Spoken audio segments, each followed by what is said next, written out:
Hello and welcome to Talk God. It's as much about you as it is about us here in the studio.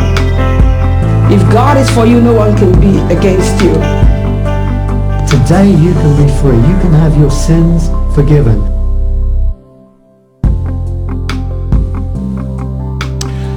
Welcome. This is Thursday the 14th of August. This is Simply the Truth live with me, Doug Harris. Thank you for joining us. It's great to have you with us, and I hope in this next couple of hours you'll find things that you want to communicate on, chat to us about, ask questions on, get challenged about. We're in for all of those things, and I hope all of those things are part and parcel of this program. Got a bit of a special program today, not only because of what we're going to do, but because of my guests. And as I say, I don't have normal guests, and he's not a normal guest, but Tim Hill. Thank you for calling me not normal. That's really set the scene. Thank you. Well, I guess we've got to start off the way we're going to go, Tim. Absolutely. And if people think the camera's out of focus, it's just my face. Okay, yeah. Tim was saying just before we came on air that he was often told he's got a great face for radio. And I agreed with him. You know, well, how can I say anything against my guest, Tim? I mean, you know, it's not fair, is it? You continue to be complimentary, and that's lovely. I'm going to enjoy the afternoon. Great. Well, what we're going to do, we're going to be talking with Tim, and Tim works very much in the whole area of entertainment, clean comedy, and we're going to be getting into some of those things, how they can be used in reaching out, sharing the gospel, or just giving Christians a laugh. I think sometimes we need just to be able to laugh. We need to be able just to be able to relax. I know there have been times in my life when things have really been pressurized, and that you can have just a good laugh. It just helps you. It may not have any tremendous, great spiritual value, but it sure brings you into a state where you can receive spiritual value again if you've been uptight. So we're going to be talking about all those things. But first of all, we're going to run a video. A few weeks ago, I went down with Joel and the camera crew, and I really must thank Joel for putting this together. But we went down to Eastbourne. It was our summer. Do you remember that day?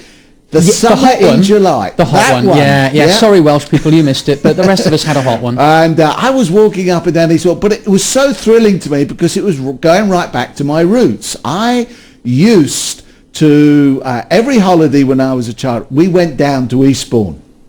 And one of the highlights for me for that week was we went to see the variety show.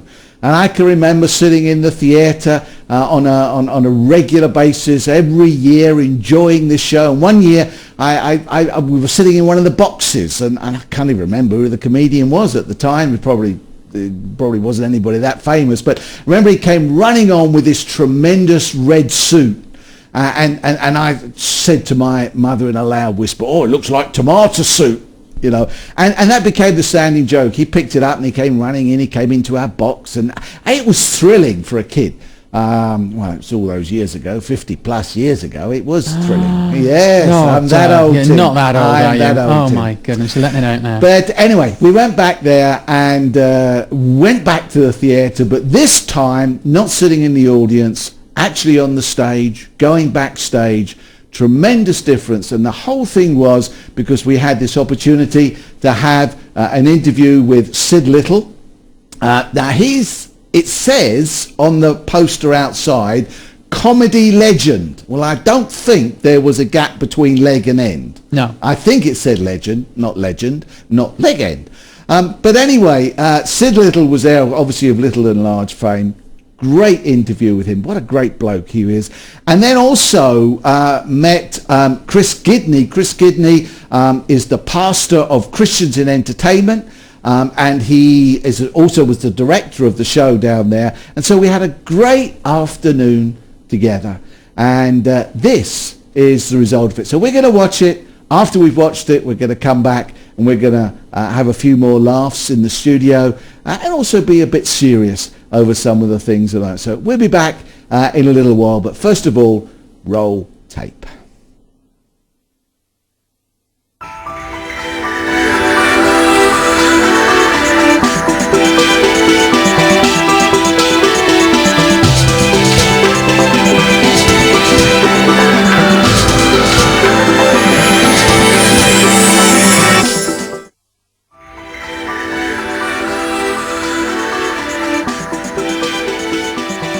Welcome to the Royal Hippodrome Eastbourne. The auditorium behind us in a couple of hours will be full, packed to the rafters, laughing all over the place. But right now we're joined on stage by comic legend. That's what it says outside anyway, Syd Little. Is that true, Syd? That's fine, yeah, that'll do me, Doug, that'll do me. Do you like my audience, you see? It's terrific. I hope you do get a few more in tonight than you got there. Syd, you're born in Blackpool. Can you tell us a little bit about growing up, what it was like in those days? I won't say how many years ago. Oh, well, 65, yeah. 65 years. I was a war baby. Right. Yeah, I was born in 1942. I was a war baby. My mum and dad were always fighting. No, but I was brought up in Manchester, and that's when I sort of lived 4 doors away from a little church called St Michael's All Angels. We were the Angels. And my mum used to clean it, actually. She was the cleaner, and I used to go there Sunday school and everything, and I had a good time as a Christian. As a kid, when I used to love going to listen to the Bible stories and everything, and all about Jesus and the fishes and the loaves and all that. And but it was a good time. I enjoyed that. Yeah, that was Manchester.